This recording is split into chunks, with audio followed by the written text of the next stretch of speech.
It is one of the most popular cosmetic surgeries performed in the United States. In fact, in 2010, breast reconstruction procedures increased by 8%.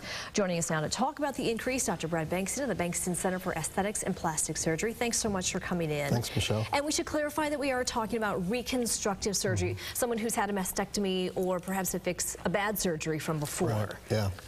So reconstructive procedures of the breasts are dramatically increasing, and both from reconstruction for cancer and mastectomy reconstruction, as well as revisional breast surgery after breast augmentation. And this is from, and you're seeing a lot of these women, is it that they had their first surgery years ago and just were never happy with it? I think it's really variable.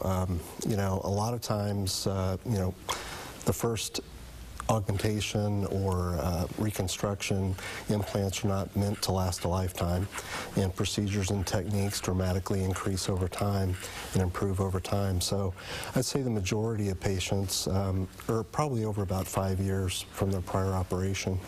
5 years doesn't seem that long. It doesn't seem that long, but yeah, it's remarkable. We're part of a couple different societies that are looking to try and decrease reoperations, revisions, and you know, really striving to reduce complications and problems moving forward. And you say you see a lot of women who have had breast cancer. How important is this kind of surgery? Not for their recovery, but just for their mental recovery, I guess. For their I think as a man, we can't really, you know, relate to a woman and the breast and the importance of that and their body image and that. So it's very, very important, I think, to have the ability now with new implants, expanders, techniques, and that, some new tissues, and that the reconstruction results are so much better.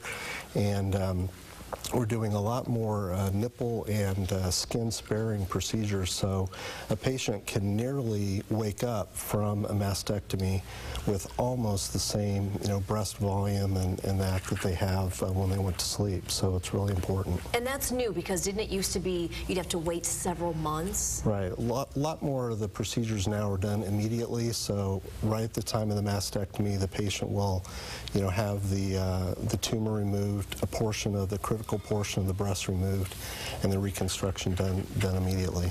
And something else I guess you'd say that probably is so important to a woman who's gone through this, a woman who hasn't had a double mastectomy, then that's very important too, for her own self-confidence. Right. So a lot more procedures are being done now bilaterally. There's, you know, it's very interesting. More aggressive procedures are being done for lesser and lesser disease. So with a lot of the different techniques that now with genetic testing we're able to actually identify patients at risk for development of different cancer in their lifetime. So a lot of those patients are electing to have both breasts removed and reconstructed immediately. Well, thanks so much for the information, Dr. Bengtson. Good to see you. Thanks for coming in. Of course, we'll have all this information on our website, fox17online.com.